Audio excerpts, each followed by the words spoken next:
So the next time you're driving up 301 through Johnston County or sitting in traffic on I-95 between Selma and Kenly wondering if the Smithfield outlets really needed that many shoe stores, I want you to consider something.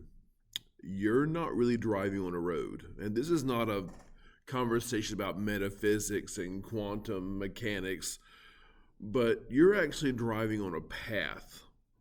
And this path was old when the first European settlers arrived in North Carolina. This path was old when the first European explorers arrived. It was old when the first European anything arrived. It was a path that deer made first, that the Tuscarora walked for generations, that colonial traders and missionaries and settlers and soldiers followed south from Virginia, that land-hungry families traveled to stake claims along the Neuse River, that farmers used to haul crops, that became a wagon road, then a post road, then a highway, then an interstate. And at every step, from the earliest footfall to the last tractor trailer that rumbled through Kenly this morning, it's been the same path. It has a name, well, several actually, depending on who you ask, and also which century you're asking it in.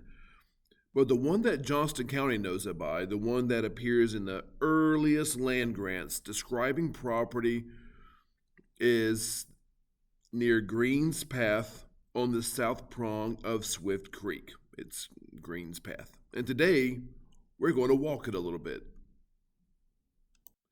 Here's the truth about Green's Path that gets lost when historians focus on the colonial era. Green didn't build it. Neither did the Tuscarora, although they walked it for generations. The path was almost certainly made by animals first, bison and elk and deer, moving between water sources and salt licks, following the natural contours of the land, the ridge lines between river systems, shallow fords where the creeks could be crossed without drowning. And I'll give them this, and everyone should. Animals are excellent civil engineers. They find the path of least resistance through pure instinct, and the routes they establish tend to be genuinely efficient ones. Native people adopted those animal paths, extended them, connected them to other paths, and over centuries built a network of trails that covered eastern North Carolina the way capillaries cover a body under the skin. The Great Trading Path, the main artery of that network, sometimes called the Occoneechee Path, ran north to south through the Piedmont, connecting Virginia to the tribes of the Carolina interior.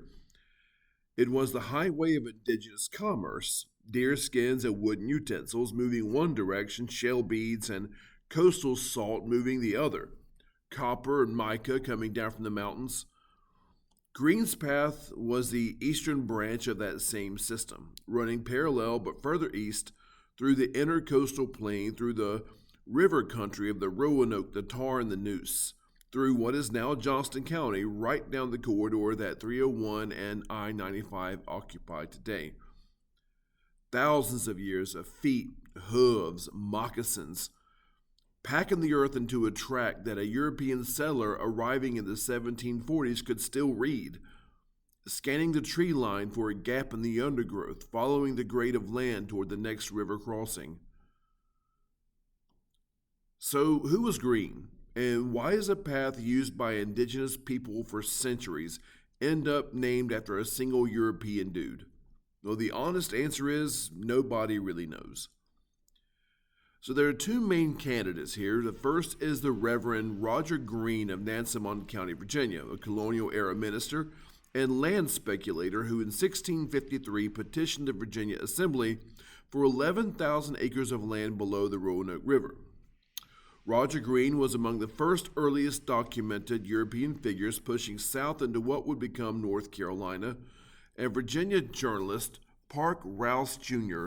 made a case that the path was named for him, the man who first blazed it, or at least first documented its southern reaches, as part of his land-seeking expedition. Now, the second candidate is a guy named John Green. Not a clergyman, but a trader, referenced in early Edgecombe County court records from the 1700s.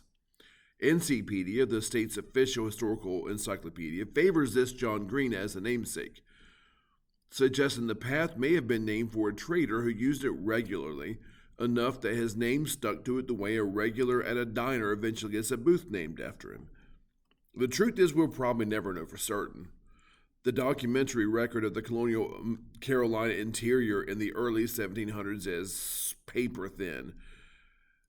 There weren't many people keeping detailed journals out there, and the ones who were tended to, well, they tended to die before finishing them. What we know is that by the time European settlers started filing land grants in Johnston County around 1740, Green's Path was already the primary landmark they used to describe where their land sat. No, not a river, not a town, but a path, because the path was older and more reliable than anything else out there. Early Johnston County land records are full of it. John Carraway, patenting land in 1748, described his tract as about 2 miles above Green's Path on the south prong of Swift's Creek. Francis Bettis in 1741 claimed land on the south bank of the Neuse near the ford where Green's Path crossed it, a spot that would eventually become known as Green's Ford. Thomas Avera planted 350 acres in 1779 along the riverbank near Green's Ford on the north side of the Neuse River. So the path wasn't just a route, it was an address system for an entire county that didn't even have streets yet.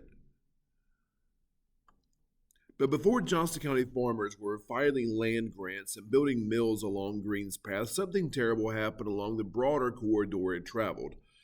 Something that shaped the entire history of colonial North Carolina and cleared the way brutally for European settlement of the very land the path crossed. In the late summer of 1771, an English explorer and naturalist named John Lawson, he's been referred to on this podcast several times, set out from New Bern with a Swiss baron named Christoph von Graffering, also has been addressed several times, to travel up the Neuse River to scout the interior. Now, Lawson was famous. He'd spent a decade documenting the natural history and native people of the Carolinas, and his book, A New Voyage to the Carolina, was already in print in London, describing the landscape and the people he'd encountered with remarkable sympathy and detail. Lawson knew the Tuscarora. He'd stayed in their villages. He'd eaten their food and written about their customs with genuine respect. None of that saved him. Tuscarora captured Lawson and Graffenreid on the Neuse in early September 1711 and put them on trial in the council ring of the town of Katechna. Von Graffenreid, diplomatic and measured, was spared. They apparently believed he was the colonial governor.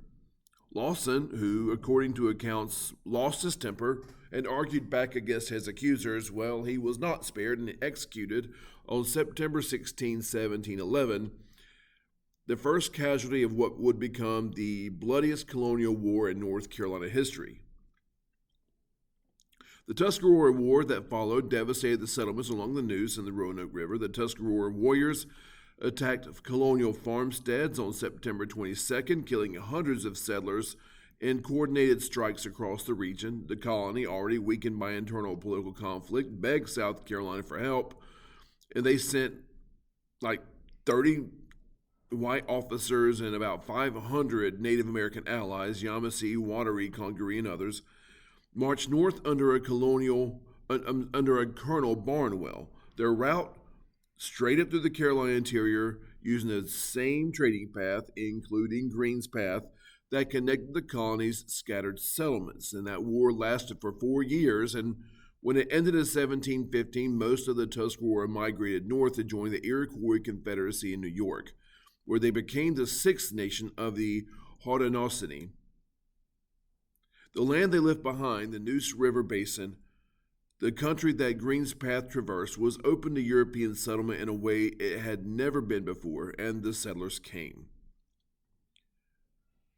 Starting in the early 1740s, Virginia and Maryland families began moving south along Green's Path into Johnston County. The path crossed the Roanoke at Eaton's Ferry, now under the waters of Lake Gaston, then moved south-southwest through the western Nash County into eastern Johnston County, crossing the Neuse at Greens Ford near what would eventually become Wilson's Mills. For the first settlers, Green's Path was everything. It was the route they arrived on, the road to their neighbors, the track to market, the court, and church. When the county was formally established in 1746, there were no roads. Green's Path was the road. Every land description, every surveyor's note, every deed referred back to it. Think about that for a moment. The founding legal documents of Johnston County are organized around a path that deer made, and Tuscarora walked before a single European had set foot in North Carolina, and the Tuscarora had no idea who made it. The county's paper trail begins at a deer trail. The path kept evolving the way that paths do, wagon road, post road. It appeared on John Collett's 1770 Colonial map as a principal interior route. The Aversboro Road, following the general line south of the county, carried Civil War armies.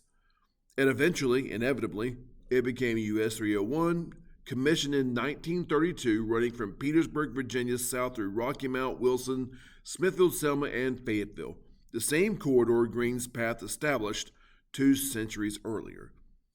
When the interstate system came in the 1950s and 60s, engineers laid I-95 right alongside it because the route that Deer and Tuscarora traders and colonial settlers had chosen was still simply the most efficient way through this landscape, and it still is.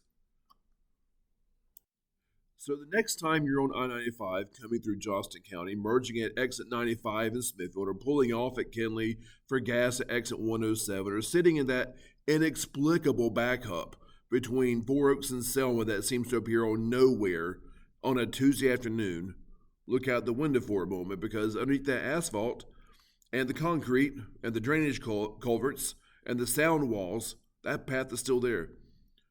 That same corridor that a deer found thousands of years ago, that Tuscarora traders walked for generations, that carried deer skins north and shell beads south, that John Lawson traveled on his way to the Neuse River in his fatal appointment with history, that a man named Green, whoever he was, minister, trader, visionary, opportunist, I don't know, walked south far enough and long enough that the path bore his name for a century, that the first Johnston County settlers used as their address, their postal route, their road to market and court and church.